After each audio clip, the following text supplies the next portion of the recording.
Jungle Coaster! Pongyang Adventure Park is so proud of having the first jungle coaster in Thailand that essentially that is the park's name, Jungle Coaster and Zipline Resort. Though, since that is basically all that is at this adventure park, it is a very appropriate name. But how good is this jungle coaster? Is it worth trekking from Chiang Mai or beyond to experience? Find out as I review Thailand's first and only jungle coaster.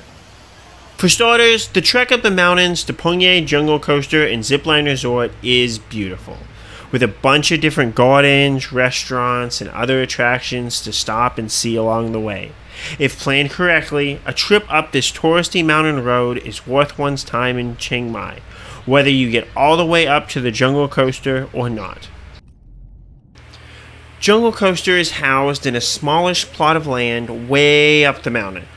Unfortunately, this area does not offer great views of the surrounding mountains and valleys, so your view is limited to the jungle atmosphere of the park. Though, since the park is owned by Jungle Day Cafe, this cafe does have beautiful views of the woods and nearby stream. Walking through the cafe, even if you don't buy anything to drink, and watching others attempt the zip line is worth a stop, as I mentioned in my review of Pongyang Adventure Park. The jungle coaster itself is only 100 baht, or $3 per ride, which is about standard for Thailand. If you've made the trek up the mountain, enjoyed the views of the cafe and zip line, a few hundred baht to ride the coaster as much as you'd like isn't going to break the bank. I did find it strange that instead of a ticket, they gave you a token that you use to gain access to the station platform, though this token system would make it easier than, say, a wristband for you to trade trips on the jungle coaster with other members of your party. If you haven't ridden an Alpine coaster, the type of coaster that these mountain or jungle coasters are, they consist of one car that can seat up to two people sitting on top of each other.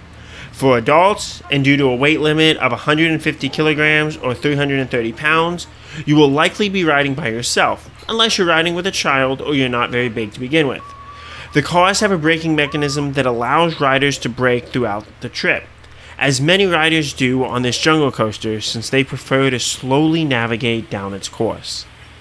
The staff was really good at holding dispatches, especially for people in separate parties, so you shouldn't get stuck behind someone going too slow. Just be sure that the track is clear in front of you if you are looking to go full speed. I rode at full speed without manually braking on each of my trips, but the car will automatically brake when it starts going too fast. This normally occurred for me on the largest drops, which killed the pacing and airtime for these moments. Also, despite the many signs that say cell phones and selfie sticks are not allowed on the coaster, about half of the riders on Jungle Coaster had their cell phones out to take pictures or selfies while going down the track. And the staff did nothing to prevent this. So, unlike most coasters nowadays, you should be free to take out your phone if you feel safe doing so. Jungle Coaster starts off with a small turn out of the station. Despite signs showing how to brake, you can and should take this corner at full speed. To really get the most out of this coaster, and especially the first section, be actively looking around at the jungle, streams, and other areas that you pass. You're not driving a car. You don't need to pay attention to the track. Plus, not looking where you are going increases the bumps, turns, and other roller coaster elements, which makes the track truly enjoyable. After the first turnaround, you pass a waterfall. Please take the time to look and enjoy this beautiful sight. Followed by a small straightaway through the jungle that passes the other areas of the adventure park, before exiting out to a larger opened helix. This helix offers moderate laterals, though the lack of a higher top speed hurts Jungle Coaster in this department. Then you go down a curved drop that hugs the hillside. If you're going full speed into this drop, the design of the track and the automatic brakes of the car will kick in, preventing you from getting any increase in speed from this section. Then you speed onwards towards another helix that offers a similar experience to the first, before settling into a few twists and turns as you glide to the bottom of the hill. The coaster will automatically brake at the bottom of the hill, so if no one is right in front of you, feel free to leave the brake alone and finish your ride in style. Then you get to enjoy riding up the chain lift and looking at many of the great views that you just passed. Since the bottom half of the coaster is relatively open, there aren't a whole lot of great views to see here, though the bottom of the chain lift does offer the best off-ride visuals of the bottom part of the track. The top of the chain lift passes back through the jungle and the original waterfall, offering another great visual experience.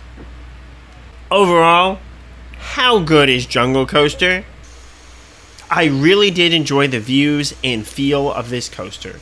However, with a limited top speed, limited stunning visuals, and only decent laterals on the turns, plus virtually no drops, there is not much to make me truly in love with this coaster. I rank this coaster above Wild Mouse coasters that I've been on, such as Fun Spot's Galaxy Spin, but below Fun Spot's retro-looking mini steel coasters in Hurricane and Screaming Eagle. Jungle Coaster offers an enjoyable ride, but just lacks many elements to be a truly special coaster. The experience of being up the mountains in Chiang Mai, though, is something truly special that I can recommend for everyone, though you don't have to make it all the way to Jungle Coaster. Have you ridden Jungle Coaster? Or any mountain or alpine coaster? Let me know your thoughts and experiences. And as always, Kapkun Krap!